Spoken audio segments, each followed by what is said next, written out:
paz a todos, amém? Quantos foram ministrados no louvor aqui? Amém? Que bom. Importante que você já esteja preparado para ouvir a voz de Deus, amém? Irmãos, abra sua Bíblia no Evangelho de Lucas. As crianças já estão liberadas para descer, podem ir.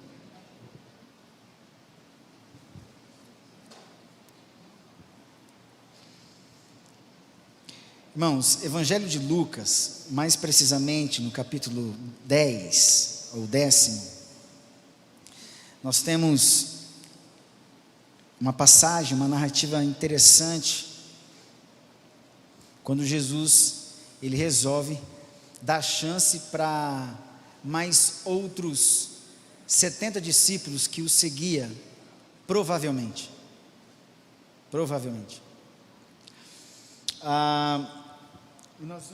Nós vamos ler até o verso 24, para nós entendermos a diferença entre aqueles que querem seguir a Jesus e aqueles que Deus escolhe para segui-lo. É diferente. Nem sempre aqueles que querem seguir Jesus, de fato, querem segui-lo com o coração, ou de coração, ou de verdade. Qualquer coisa que acontecer, irmãos, fique tranquilo. Depois vocês vão entender a mensagem que eu estou pregando. Correto? Fiquem tranquilos.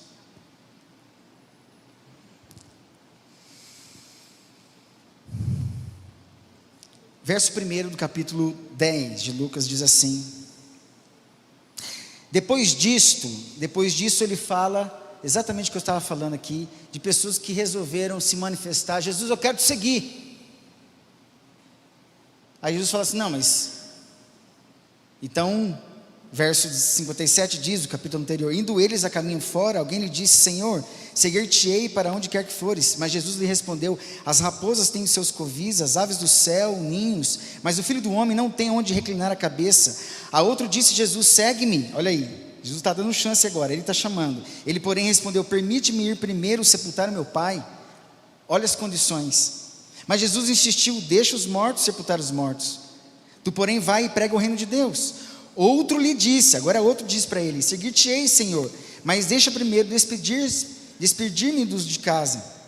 Mas Jesus lhe replicou, ninguém tendo posto a mão no arado, olha para trás, é apto para o reino de Deus. Por isso, no verso 1 do capítulo 10 diz, depois disto, e parece que Jesus responde escolhendo 70 outros discípulos, que não necessariamente são os 12, e dá uma chance, e os designa, os coordena, e os envia. Verso 1, depois disso o Senhor designou outros 70, e os enviou apostoléu, a palavra aqui, apóstolo, de dois em dois, para que o precedessem em cada cidade e lugar onde ele estava para ir. Então Jesus falou assim, ó, vai na frente, passa por essas cidades, porque eu vou passar por elas, mas primeiro são vocês. Tudo muito organizado. Isso mostra que quem organiza a igreja para uma missão, para uma batalha, é Jesus Cristo. Vocês vão entender por que eu vou dizer isso depois. Nós precisamos do cabeça, Jesus, para organizar a igreja para esses dias finais de batalhas que nós teremos nesse mundo. Quem vai coordenar a forma como nós vamos batalhar, como nós iremos enfrentar uma situação de missão, para acertar o alvo, por isso missão vem de míssel. Aquilo que foi projetado, pensado para atingir o alvo. Deus nos fez com autoridade e poder. Autoridade significa habilidade para ser, e poder significa habilidade para executar. Em outras palavras, a esfera aqui é de guerra espiritual. É uma guerra espiritual, mas é uma guerra que acontece nesse mundo, aonde nós precisamos ter o discernimento espiritual de Deus, e discernimento é um poder que Deus nos dá, que nos separa uns dos outros. O discernimento faz você diferente. O discernimento arruma confusão. O discernimento faz com que você não é aceito no meio das pessoas, porque você discerne tudo. O discernimento faz você sofrer. O discernimento faz você enxergar coisas que você não esperava enxergar. E hoje nós precisamos ter discernimento, porque a nossa luta não é contra vocês, não é contra nós, certo? Mas contra os principados e potestades desse mundo, que atua ainda nos filhos da desobediência e nos filhos da ira, segundo o curso deste mundo, segundo o príncipe da potestade do ar e das inclinações da carne. Efésios 2. Ainda o mundo passa por essa guerra interna das inclinações da carne, pela força e opressão interna do curso deste mundo, e uma força espiritual, Satanás. Do mesmo jeito, os filhos de Deus lutam interna, externa e espiritual. E me parece que Deus ainda quer que a gente se organize para uma batalha. Sim, a igreja foi formada para ser o corpo de Cristo, mas o cabeça é o que pensa para o corpo de Cristo. Em outras palavras, Jesus subiu ao céu, mas o cabeça, que é Ele, o nosso Senhor, continua guerreando aqui embaixo na terra. E espera que você, discípulo, com dificuldade de pensar, dificuldade de manifestar os seus pensamentos, como diz a palavra matetês no grego, dificuldade de manifestar os seus pensamentos. Quando tem dificuldade de manifestar os seus pensamentos, você precisa clamar a Deus por discernimento, para poder entender quem você é, quem Deus é, e o que você foi feito para fazer e para ser.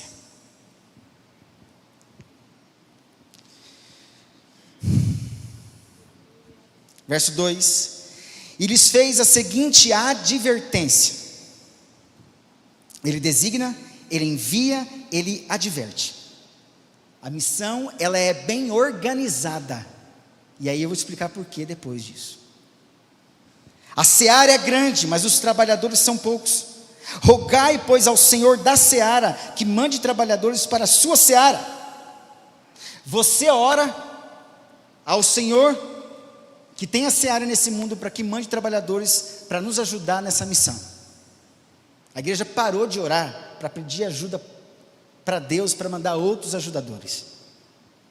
Quando a igreja para de interceder ao Senhor por outros que possam trabalhar no mesmo ministério, na mesma igreja, nós estamos negligenciando, ou, em outras palavras, desprezando, relapsos talvez, ou a essa ordem, a essa dica: ore, eu vou mandar. Me lembro, há uns 4 anos atrás, quem viu hoje o grupo de louvor, quem vê hoje o grupo de louvor da nossa igreja, ou quem viu o grupo de louvor há 4 anos atrás e vê hoje, você viu a diferença? Parece que exponencialmente, não é isso? Muitas pessoas envolvidas. Fruto de oração? Tomara que seja por isso. Porque muitos também querem fazer parte do ministério para aparecer. Muitos querem seguir Jesus, mas tem outro coração fora de Deus. Querem estar no palco, mas não querem a vida no altar. Querem se apresentar para a plateia, mas não se preparam.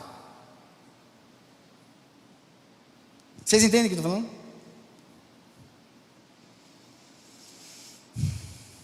Ide, verso 3, eis que eu vos envio como cordeiros para o meio de lobos. Meu Deus, essa frase está fora de lugar. Quem é que é o bom pastor? O supremo pastor, o grande pastor? Jesus. 3 expressões bíblicas que nós temos sobre Jesus. Como é que um pastor que nos ama nos envia como cordeiros no meio de lobos? O pastor faz o contrário, não é? Ele protege o seu rebanho dos... Me parece que ele está preparando cordeiros aqui para ir enfrentar. Eu não sei, ele está transformando. A palavra designar aqui significa anadeikumene. Significa tornar alguém alguma coisa. Está dizendo assim, o cordeiro ele é manso, mas eu vou torná-lo um guerreiro. Você vai ser um cordeiro guerreiro, como Jesus foi um guerreiro. E vai vencer com amor, por obediência. Eu vou tornar você alguém, alguma coisa. Porque sendo você discípulo, discípulo pelo que você é, você tem dificuldade de manifestar os seus pensamentos. Você precisa de alguém perto de você. Esse alguém é o mestre vai te designar, vai te enviar, vai te advertir. E ele vai tornar você alguém, alguma coisa. E é bom ir embora mesmo. Jesus.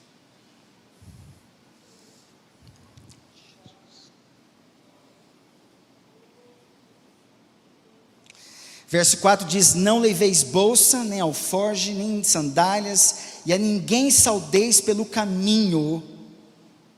Parece que Jesus está dizendo assim: olha, não conversa com ninguém.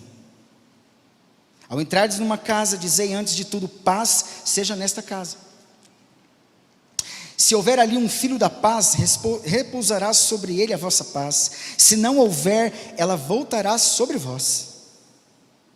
É Jesus que está dizendo para os 70 discípulos: permanecei na mesma casa, comendo e bebendo do que eles tiverem.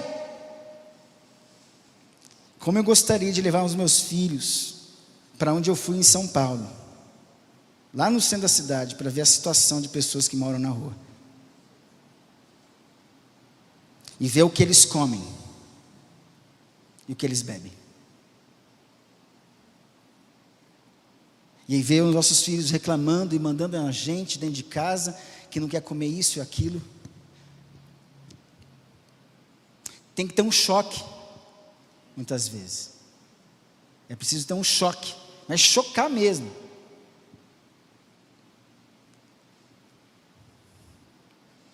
Quando entrardes numa cidade e ali vos receberem, comei do que vos for oferecido.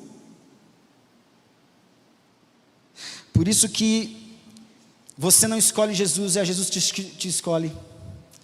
E quando Ele te escolhe, Ele tira de você como se fosse de uma bacia, de dentro para fora. Colher para fora. Porque se fosse por você, você nunca entraria numa casa para comer o que eles oferecem. Quem capacita e dá paladar para você é Deus. Para você aguentar a parada, porque a missão é mais importante do que o teu prazer. Quando você entende que o teu chamado é mais importante do que a tua realização, você está começando a entender que Jesus chamou: se você quer me seguir, negue-se a si mesmo, separado de você mesmo. Tome a sua cruz, separado para morrer. E segue-me, separado para ser guiado, separado para a vida eterna, separado para Jesus. Aí, filho, você vai ter que comer polenta. Vai ter que comer buchada. Peixe com farinha. Porque você é a herança do Senhor, amém? E se você é a herança, é Deus que vai te designar, te enviar e te advertir. Amém, filho? Amém? Então, está na mão de Deus a sua vida.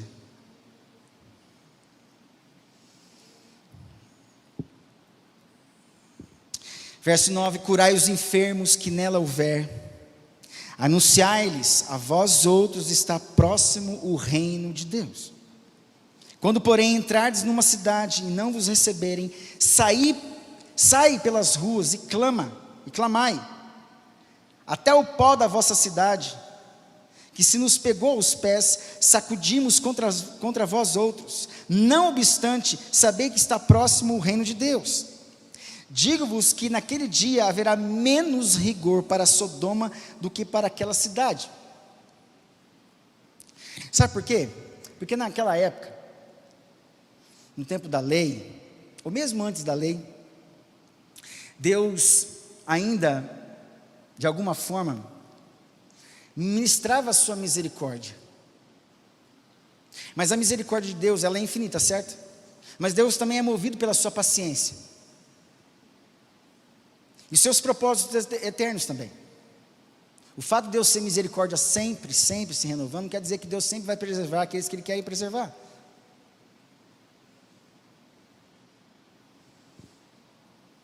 Não mesmo. Deus continua tirando algumas peças nesse mundo. E ainda bem que Deus tira. menos prejuízo. Sodoma foi uma cidade que não respeitava os turistas, os estrangeiros.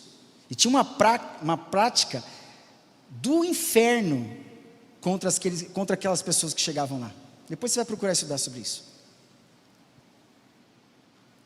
Deus deu chance para aquela cidade. O problema é que agora outras cidades, depois que não foi igual a Sodoma, só de desprezar o evangelho se tornam piores do que Sodoma e Gomorra. Porque agora não é o desprezo pela misericórdia, é o desprezo pela graça de Deus. Em Hebreus fala, por isso que desprezar a graça é pior do que desprezar a lei. Muito. Porque quem despreza a graça, despreza o próprio Filho de Deus. E ele fala assim em Hebreus: olha, Jesus não vai voltar de novo para morrer para você. Ele já fez isso. Agora, se você não quer esse evangelho, essa mensagem, não posso fazer mais nada. A homem foi dado nascer uma vez e morrer. Depois disso, o juízo. O juízo.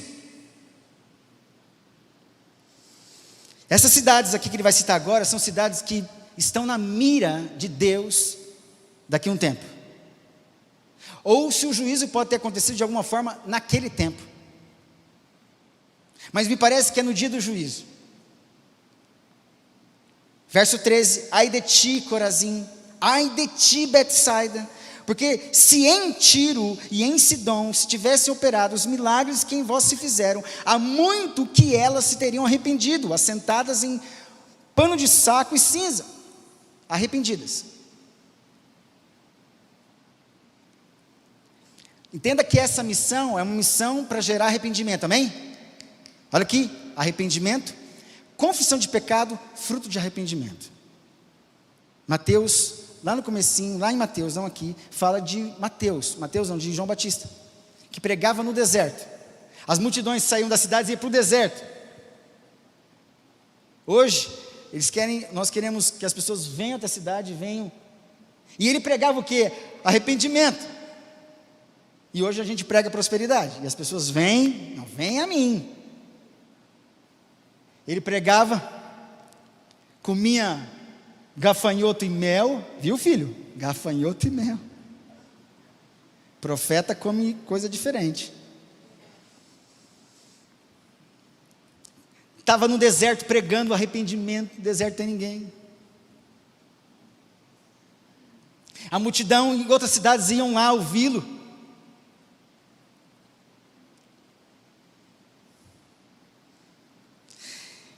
E diz que ele falava assim: arrependei-vos, confesse os seus pecados e demonstrem nas suas atitudes fruto de arrependimento. Segue essa sequência de espiritualidade na sua vida. Quando você chegar na sua casa, se arrependa, confesse o pecado e demonstre uma nova atitude como fruto de arrependimento. Se você seguir essa dica, vai dar tudo certo. Se arrependa como você falou grosso com a sua esposa, com o seu esposo, com o seu filho. Chega para ele, olha, confessa o pecado, olha, eu fiz isso porque eu quis, estava com raiva de você mesmo. Fala a verdade. E depois que você confessar, porque primeiro você estava arrependido, você fala assim: eu quero mudar a minha atitude com você. Isso vai transformar o seu lar, amém? A missão dos 70 é exatamente para isso, para entrar nas casas, nas famílias. Possivelmente o reino de Deus não estava nesse ambiente. Alguém tinha que levar o ambiente, a esfera, o movimento, o cenário, o ritmo do reino dentro dessas casas. Nós não podemos ter medo de chegar numa casa, de discernir, por isso discernimento, e de dizer o que precisa ser dito dentro de uma casa. Se elas não aceitarem, sacode o pé e vai embora. Se a chave hermenêutica é Jesus, e ele está falando, obedece, não discuta comigo. Se ele é a chave hermenêutica, briga com Jesus. Parece que Jesus é grosso aqui, né? Não fale com ninguém, não fale com ninguém, ninguém tire a tua distração. É duro isso, mas é verdade. Se Jesus é a chave hermenêutica, então vamos seguir a Jesus. Não, está exagerando, pastor. Não estou exagerando não, é isso aqui mesmo. E ainda ele fala assim, vai ter juízo. Porque ainda a gente vive no tempo da salvação. Jesus volta, tempo da condenação. Salvação para aqueles que foram salvos pela graça e obedeceram, entenderam a graça e obedeceram. E perdição para aqueles que não quiseram. A gente não pode ter medo de pregar essas coisas, de falar que isso é verdade, que existe céu e inferno, joio e trigo, Satanás e Jesus. Porque aqui é travada uma guerra espiritual, nós estamos aqui numa guerra espiritual, e Jesus escolhe 70 outros discípulos que não eram os 12, e me parece que é uma provocação de Jesus aqui, porque os judeus tinham em mente que existiam 70 nações fora dela, e eles sempre achavam que eles seriam os escolhidos, os únicos escolhidos desse mundo por Deus.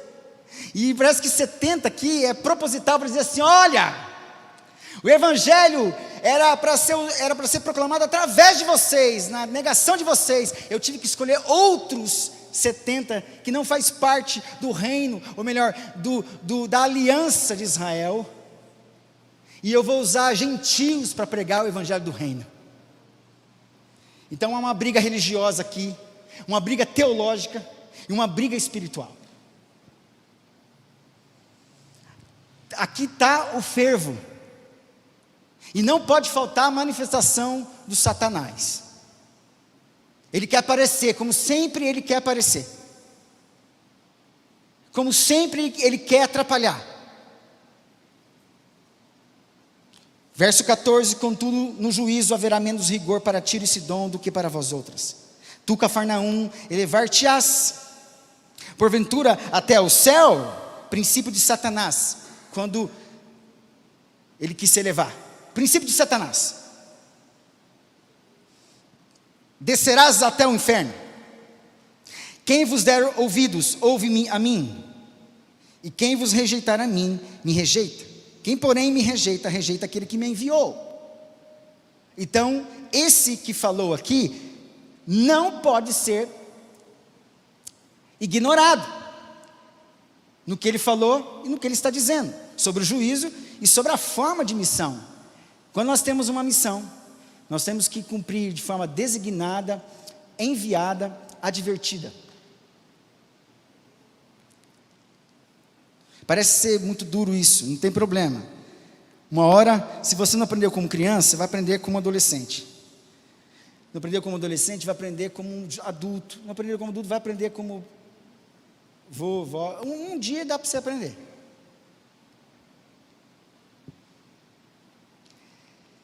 Essa mensagem é para nós não esquecermos que nós temos uma missão como filhos de Deus e discípulos dele. A gente só pensa no benefício da salvação, nós queremos o senhorio dele.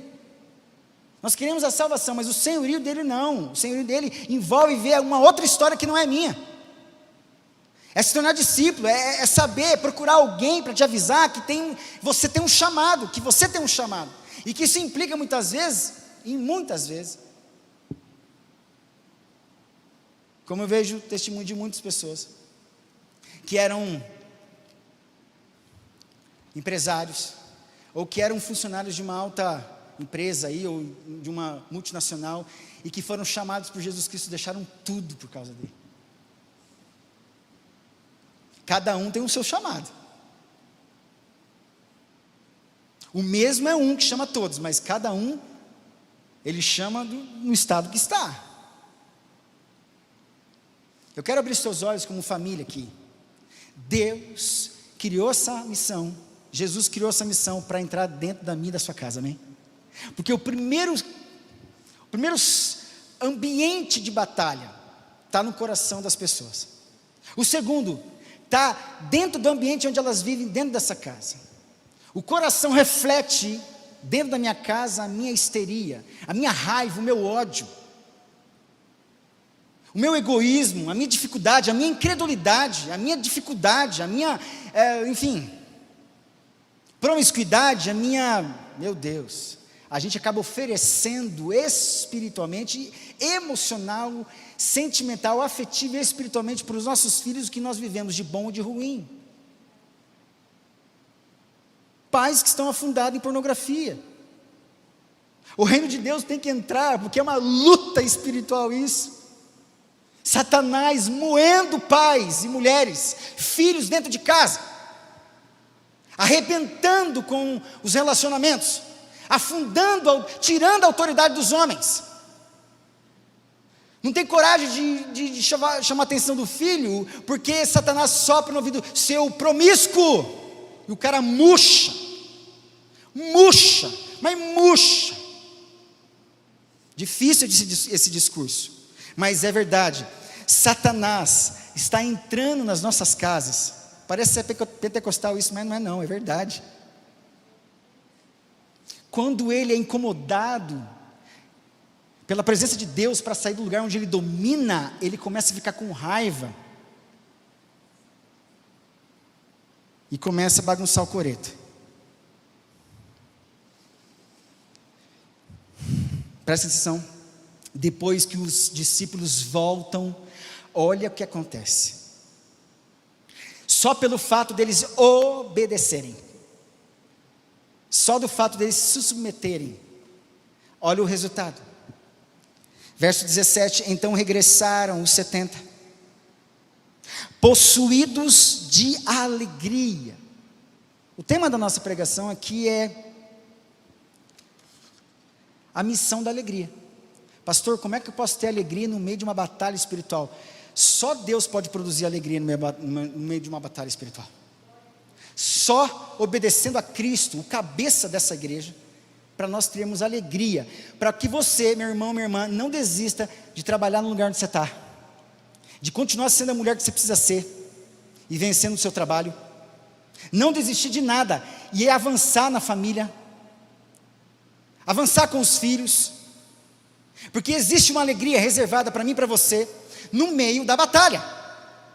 Depois de uma missão, Deus vai promover e vai permitir que você sinta, e Deus compartilha isso. Eu preciso, porque é verdade, numa caminhada eu preciso sentir uma alegria, numa caminhada é preciso que eu veja uma placa que me dá a paz de me dizer que eu estou chegando,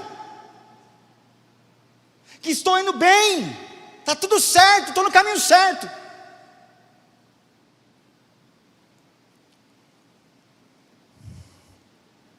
Regressaram os 70 possuídos de alegria, dizendo: Senhor, os próprios demônios se nos submetem pelo teu nome.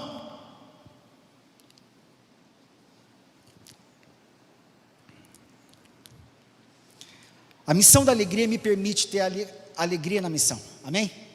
Primeiro ponto, alegria na missão, ou alegria da missão. É um paradoxo isso nos nossos dias. Quando a gente está sofrendo, sendo perseguido dentro do nosso trabalho, ou perseguido aqui, oprimido aqui dentro, querendo ser liberto, não conseguindo fugir de nós mesmos, e a gente lutando, triste. E hoje aconteceu eu saí do culto aqui, não estava bem, de manhã, a palavra foi maravilhosa, mas depois eu conversei com uma pessoa lá no fundo, eu saí, mas aí eu cheguei num amigão, eu estava tão arrebentado por dentro, falei: Deus, eu estou me sentindo enfim, e de repente um casal me aborda, bate na minha pastor, o casal da Batista, que eram pais de meninos que tinham os filhos no Água Viva. Aí não sei, saiu dos meus lábios, falou assim: olha, e aí, tudo bem? Estamos bem, o senhor está bem? Na misericórdia, tem que ser, né, pastor? Tem que ser, e nós vamos vencer. Eu falei para ela, nessa crise, eu falei para ela assim: nessa crise, minha irmã, eu falei: olha, a crise significa crino, no grego. Eu falei para ela, não falei isso para ela, mas vou falar para você, que significa auto-julgamento. A crise que você tem, você entra num processo de auto-julgamento. Você mesmo, num tribunal, é o juiz, é a testemunha, é o escrivão, não é isso? Estou certo? Advogado, não sei se é esquerda ou direita, advogado de defesa, tem uma ordem de defesa e do acusado. Você é a vítima, você também é o bandido. Tem um advogado do lado dele para defender, que é você mesmo. E você está do lado, aí tem uma plateinha aqui do júri. 8, 7, para não dar empate. Todos vocês, você, ele, todos vocês. Aí tem a plateia, que está lá querendo ver o julgamento para aprender. É você mesmo. Uma hora você se absolve, uma hora você acusa. Uma hora você solta você, uma hora você prende você.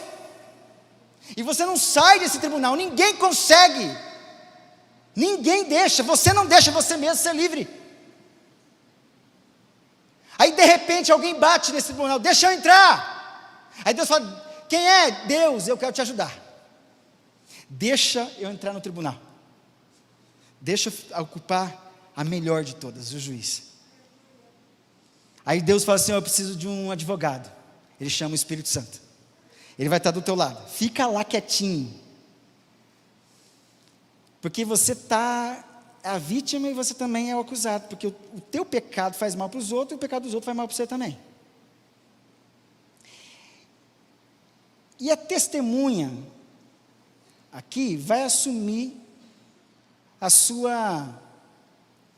seu erro, o seu homicídio, os seus pecados. Jesus, Deus no trono, o advogado, Espírito Santo do teu lado, e Jesus.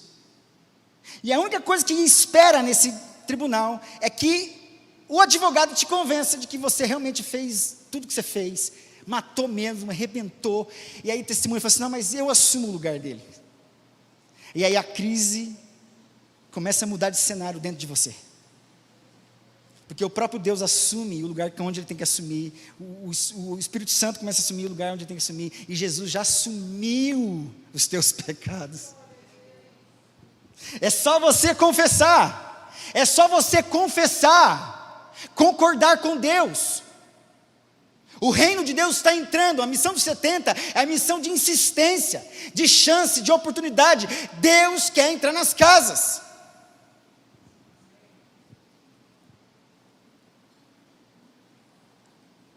E depois que eles voltam com alegria. Missão, alegria na missão. A palavra aqui, submetem a um nome, é uma palavra no grego sim, é hipotasso. Hipo de baixo. Tasso, organizar. Presta atenção agora, o que eu vou falar para vocês, para eu encerrar, um pouquinho mais para frente só. Hipotasso, parece nome de remédio, né? Talvez o princípio, pode ser esse. Meus irmãos, aqui nessa narrativa, quem organiza primeiro uma missão? Jesus. Então, ele se encabeça para primeiro organizar a missão da sua igreja, amém? A missão da minha vida e da sua vida, a missão da minha casa e da sua casa, a missão da nossa igreja, amém? E da igreja dele. É ele que diz como é que vai ser. E tem que ser ele que vai nos ajudar a sermos organizados nesse mundo para saber o que eu vou dizer agora. Quando Satanás cai do céu, e a gente vai falar aqui, a gente vai ver que ele caiu do céu. Ele cai como um relâmpago, não é verdade? E ele tem um destino, ele quer acertar um alvo. Ele quer acertar os discípulos. Quando Satanás cai do céu, e alguém diz assim, que anjo que é expulso do céu vira capeta. Anjo que é expulso do céu vira demônio. Quando ele desce do céu, e os seus anjos, uma terça parte dos anjos, ele desce como o superior junto com os seus demônios. E hoje, até agora, nesse mundo jaz do maligno, ele e seus demônios trabalham de forma muito bem organizada. Para quê? Para desorganizar a igreja. para desorganizar o mundo, porque ele sabe de onde ele veio, de onde ele saiu, do céu, e o céu é organizado. Mas quem deu a primeira organização para os seus discípulos? Jesus, porque Jesus é o Filho de Deus. Ele sabe, Satanás sabe que no céu as coisas são organizadas, e quando as coisas são organizadas, as coisas dão certo. E Jesus estava dizendo assim: eu preciso que vocês sejam designados, enviados, advertidos, não olhe para o lado, siga, faça o que eu estou pedindo. Uma igreja atenta, é uma igreja que não dá brecha para o inimigo. Sabe por que a igreja está levando uma lavada de Satanás nesse mundo? Porque Satanás continua se organizando muito bem. Por isso que ele fala: um reino dividido não subsiste. Satanás faz isso, faz com que a gente fique um contra o outro, dispute autoridade dentro da igreja, status dentro de uma igreja, está do jeito que Satanás gosta, tudo bagunçado. Desorganiza as nossas emoções, os nossos sentimentos, as nossas afetividades, a nossa família, os nossos relacionamentos, o nosso ministério, a nossa igreja. Ele faz isso muito bem, e ele é organizado. Só que agora, porque a igreja assumiu primeiro uma organização, ela submeteu a organização. Quando a igreja se organiza segundo o senhorio de Jesus Cristo, quem é que tem que organizar debaixo do poder do nome de Deus? É Satanás. Porque ele sabe que no céu as coisas dão certo.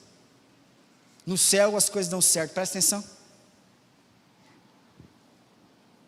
Verso 18: mas ele lhes disse: eu via Satanás caindo do céu como um relâmpago.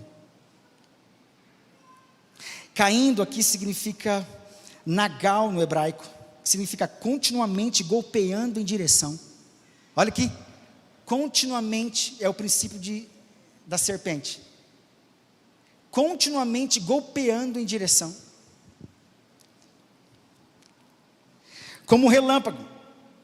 Aí ele fala: eis aí vos dei autoridade. Aí, autoridade, exousia, é uma capacidade de fora, para ser, eu vou ser o que Deus quer que eu seja para fora, aquele que tem o direito para ser, para pisardes em serpentes e escorpiões. Serpentes, ophis, no grego significa aquela que observa, de oftalmo. Quando você vai no oftalmologista, você está indo fazer teste com uma serpente, ou com um serpento. Ophis é aquela que observa. Diabo,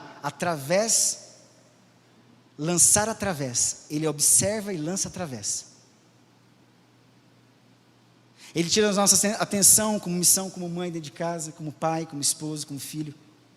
Ele quer desorganizar a autoridade de uma igreja, ele quer atacar a liderança da nossa igreja. Orem para o nosso pastor, amém? Orem pelo nosso pastor, orem pelos pastores dessa igreja, a liderança, os presbíteros dessa igreja. Orem por vocês, pais, homens, mulheres de Deus. Satanás não está brincando, ele está trabalhando organizadamente para desorganizar. E a gente está esquecendo de estar debaixo da missão de Deus, porque não estamos debaixo da missão de Deus, como família, como igreja, como ministério, como homem, como mulher. Nós nos tornamos alvos fáceis e vulneráveis. E olha só, e o escorpião, eu fiz questão de achar essa palavra, aquerabe no hebraico, Scorpion no grego, mas aquerabe no hebraico significa, olha só, o escorpião não tem aquele rabinho envergadinho para dar aquela picada? Presta atenção: observar o alvo de cima para dentro.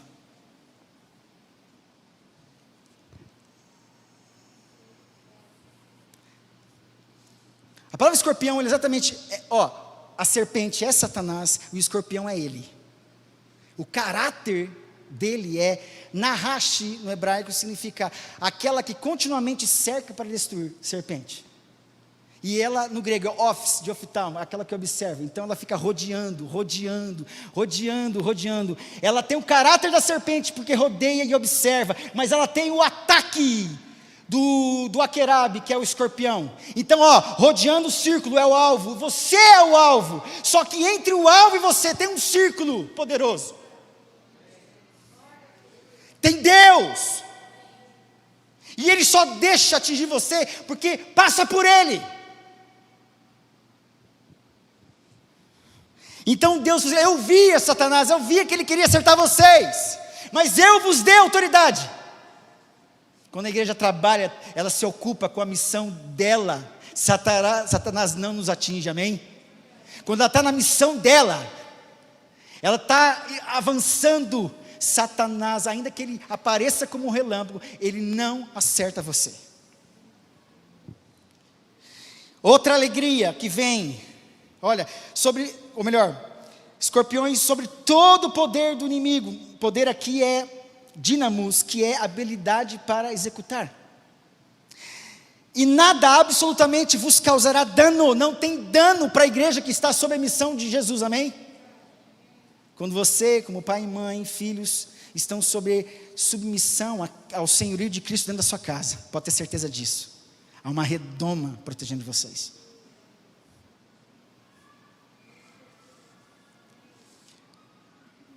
Quase todos os dias, mais sim ou não, em casa faço um desafio para você. Nós oramos, meditamos, e nós pedimos para que Deus cubra a nossa vida com teu sangue, que Deus dê a ordem aos teus anjos a nosso respeito. Nós vestimos a armadura, todos, nós falamos juntos. Meus irmãos, é diferente. Você atrai o cenário do reino de Deus, o caráter do reino se estabelecendo. O reino é um lugar seguro, fundamentado, basileia, no grego, reino, base de base, pé, seguro.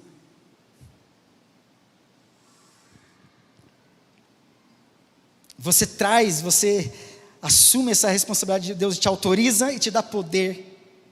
Mas ele fala assim, não obstante, alegrai-vos, porque os espíritos não porque os espíritos se vos submetem, não fiquem felizes porque os demônios se submeteram a vocês, sobretudo, porque o vosso nome está arrolado nos céus, amém?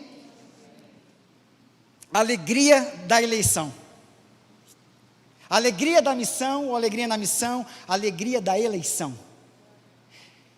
Eu sou um discípulo escolhido para a eternidade, para o céu, não só para cumprir uma missão na terra, mas meu nome está no céu, o meu nome é conhecido na eternidade, e todo aquele que é escolhido na eternidade, volta para a eternidade, não é assim? Você é escolhido no país para guerrear em outro país, você é escolhido aqui para ir guerrear, se tiver sorte de não morrer, você tem que voltar para lá. No nosso caso, é alegria, ou melhor, é vida na certa, vida eterna. Os nossos nomes estão escritos no livro da vida, amém? Você já falou para o seu filho, eu quero ver você no céu? Porque os nossos filhos hoje estão sendo atacados por Satanás. Esses relâmpagos aí estão atingindo os nossos filhos, dentro da nossa casa. Estou terminando. E Jesus propõe uma alegria para eles, porque o nome deles estão, olha só, alegria própria deles, uma alegria proporcionada por Jesus Cristo, uma alegria da missão, uma alegria da eleição. Sobretudo fiquem felizes porque vocês são escolhidos, e agora Jesus, Ele mesmo se alegra, exulta. Alegria da revelação. Naquela hora, verso 21, exultou Jesus no Espírito Santo. Olha aí que legal. Essa alegria é alegria no Espírito Santo, a alegria da revelação. Porque só o Espírito Santo nos revela as coisas. Exclamou, graças te dou, ó Pai, Senhor do céu e da terra, porque ocultaste estas coisas aos sábios e instruídos, e as revelastes aos pequeninos. Sim, ó Pai, porque assim foi do teu agrado. Tudo me foi entregue por meu Pai. Ninguém sabe quem é o Filho senão o Pai. Também ninguém sabe quem é o Pai senão o Filho, e aquele a quem o Filho o quiser revelar.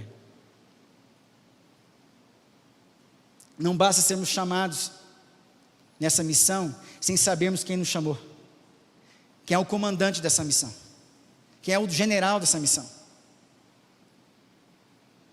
E voltando-se para os discípulos, disse-lhes particularmente, bem-aventurados os que veem os que veem as coisas que vos vedes. Pois eu afirmo que muitos profetas e reis queriam ver o que vedes e não viram, ouvir o que ouvis e não ouviram. Alegria na missão, alegria da eleição, alegria da revelação. E uma proposta aqui de uma felicidade, bem-aventurança. No grego é makarios, e no grego é escher, significa que Deus te dá força nessa obediência. Bem-aventurado por causa da obediência, é uma bem-aventurança por causa da obediência, diferente de Baruch e de Eulogel. A bem-aventurança é uma bem-aventurança porque você ouve a minha palavra e vê e obedece. Vocês obedeceram. Deus protegendo espiritualmente vocês. Deus protegendo do alto vocês. Quem é bem-aventurado? É quando Deus te protege do alto. Quando Deus te capacita espiritualmente. Nós estamos numa guerra, nesses dias, nós estamos numa guerra espiritual. E eu peço que você não esqueça da sua missão como pai, como mãe, como família. É hora de vigiar, é hora de orar, é hora de Deus. Nós queremos que o Senhor nos designa como família, que o Senhor nos envie, que o Senhor possa nos advertir. Não custa nada fazer isso, meus irmãos. Se reúne em casa. Como é bom se sentir responsabilizado. Como é bom saber que a nossa família tem uma missão. E que nessa missão nós estamos protegidos. E que no meio dessa missão, ainda que seja dura, tem uma alegria na missão. Uma alegria porque nós somos eleitos.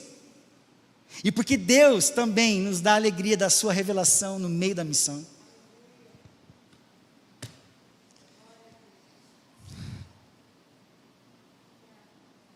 Amém?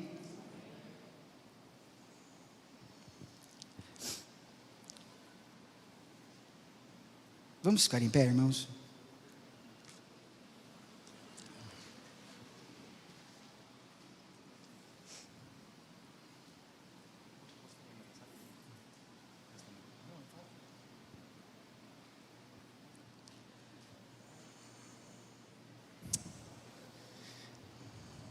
Eu quero só somar uma pequena palavra, pastor. Eu tenho aprendido que quando as coisas na nossa vida estão muito tranquilas, está tudo assim, um mar de rosas, geralmente é porque a gente está caminhando na direção completamente oposta da direção que Deus gostaria que a gente caminhasse. E eu não falo isso na perspectiva de que a gente vai sempre enfrentar dificuldades. Mas quando a gente para observar a vida dos discípulos, nisso que o pastor Guto acabou de dizer, nós não percebemos em momento algum um momento, um tempo de facilidade, de tranquilidade. É batalha, o tempo todo, o tempo todo. Se nós não percebemos isso, nós vamos perder a oportunidade de sermos relevantes na nossa geração. Porque Deus não nos chamou, queridos, para sermos apenas espectadores. Deus nos chamou para sermos participantes do reino. E ser participante é alguém que vai pegar a espada, alguém que vai pegar o escudo e vai para a frente de batalha. Amém. Custe o que custar, porque não será fácil. Vai ser fácil para quem não quer entrar nessa perspectiva. Para quem quer passar a vida toda confortavelmente vivendo o Evangelho, como se ele fosse um convite para o conforto. O Evangelho é um convite para a guerra. Nós precisamos entender isso como igreja em nome de Jesus. Amém. E como é que os nossos guerreiros guerreiam? Em espírito e em verdade. Amém. Adorando, declarando a verdade, manifestando a verdade, permitindo que a verdade brilhe por nosso meio, permitindo que a verdade brilhe por nosso intermédio, pela autoridade que Deus tem derramado sobre a minha vida, sobre a sua vida. E é isso que eu queria cantar.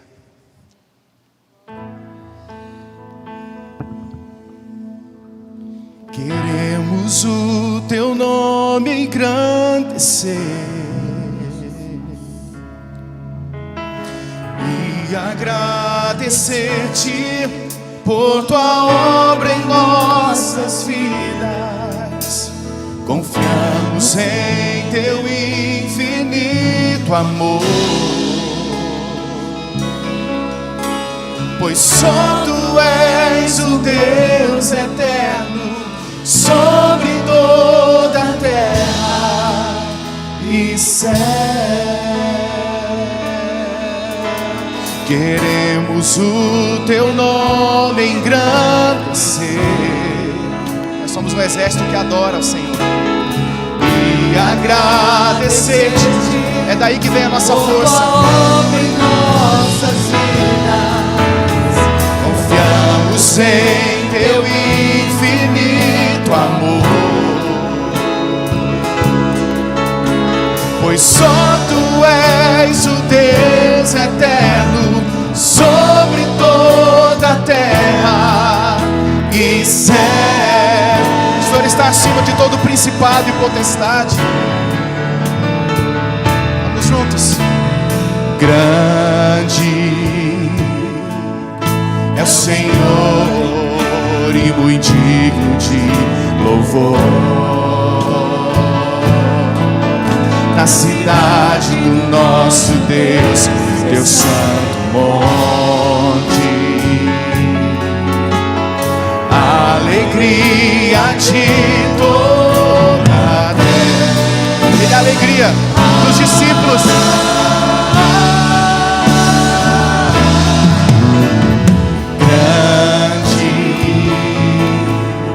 É o Senhor em quem nós temos a vitória. Aleluia, é por causa do Senhor, querido, e que nos ajuda contra o inimigo.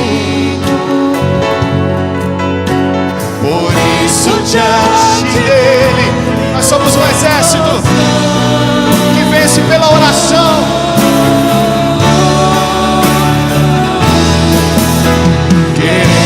Adora o Senhor, adora o Senhor.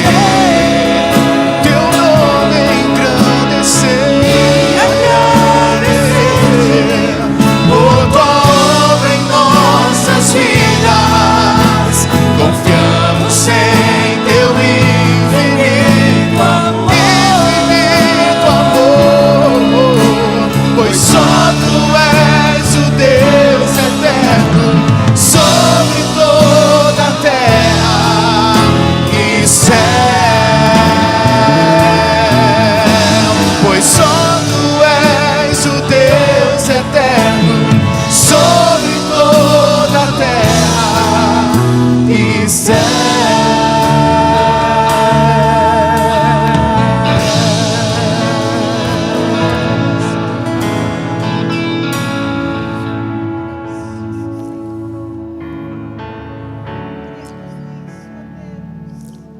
Deus, o Senhor está aqui. Deus, dê sinais da tua presença no nosso meio. Pai, levanta homens e mulheres de Deus aqui, Deus, para guerrear verdadeiramente. Coloquem eles de novo, Pai, organizados nessa batalha dentro de casa. Autoridades aqui, homens e mulheres, filhos, famílias inteiras, igreja nossa de Marília vai vencer quando ela entender que quem manda nessa igreja é o cabeça Jesus Cristo. Jesus, nós queremos como igreja aqui dizer para ti: vem Jesus, vem e designa cada um dos meus irmãos, Deus, nos chame, nos envia, Jesus, e nos adverte como tem que ser a nossa casa, a nossa família, os nossos relacionamentos, o nosso trabalho, os nossos ministérios. Esta igreja, Deus, Jesus, vem e seja o Senhor, a presença do Senhor, a nossa alegria na missão. Seja o Senhor a alegria também de dizer para nós que nós somos escolhidos para a vida eterna. Os nossos nomes foram escritos primeiro no céu. Jesus, fica feliz também se alegre no nosso meio como aquele que revela o Pai. Como aquele que revela o Pai, que usou o Senhor mesmo para revelar para nós pequeninos quem o Senhor é. Que o Senhor escolheu pequeninos, que não sabem nada, discípulos que têm dificuldade de pensar, e cordeirinhos para vencer lobos.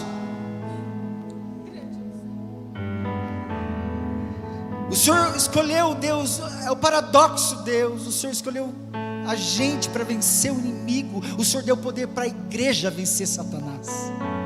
Não é o Senhor que vai vencer, é a igreja que o Senhor deu autoridade para nós vencermos.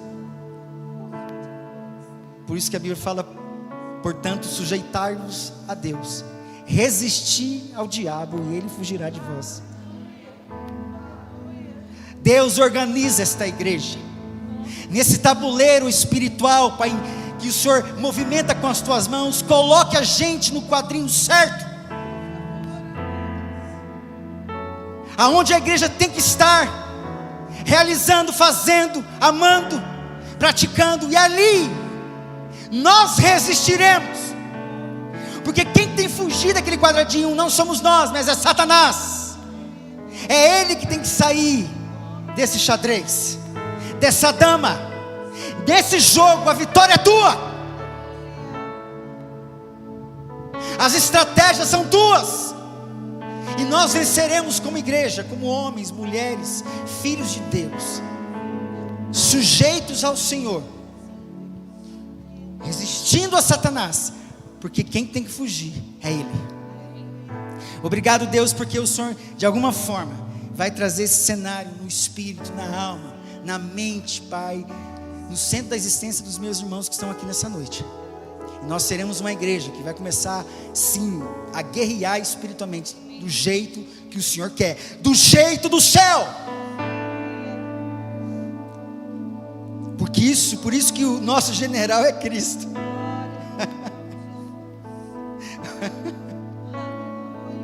O nosso general é Cristo. Custe o que custar, como foi falado, nós vamos avançar pela fé. Por isso, Pai, recebe a glória deste culto. Toda a honra e toda a glória seja devolvida para Ti, dos louvores, da palavra, tudo que foi feito, Pai. Todo o movimento no espírito, na alma dos meus irmãos, todo barulho positivo que foi provocado no espírito, na alma, no coração dos meus irmãos, seja para a honra e glória do Teu nome. Acordando a igreja, acordando as famílias, acordando esta comunidade, Deus, nos levando em paz para nossas casas, cobrindo nossas vidas com Teu sangue, dando ordem aos Teus anjos a nosso respeito, revestindo nossa vida com o capacete da salvação, a couraça da justiça, o cinturão da verdade, calçando os nossos pés com a preparação do evangelho da paz, o escudo da fé com o qual a gente pode apagar todos os dados inflamados do maligno, e a espada do Espírito que foi falada hoje no começo do culto, que é a palavra de Deus com toda oração e súplica por todos os santos. Nós iremos, Deus, embora para nossa casa, continuando, vigiando e adorando o Senhor. Receba a glória deste culto, em nome do Senhor Jesus. Amém e amém. Deus te abençoe grandemente nesse dia.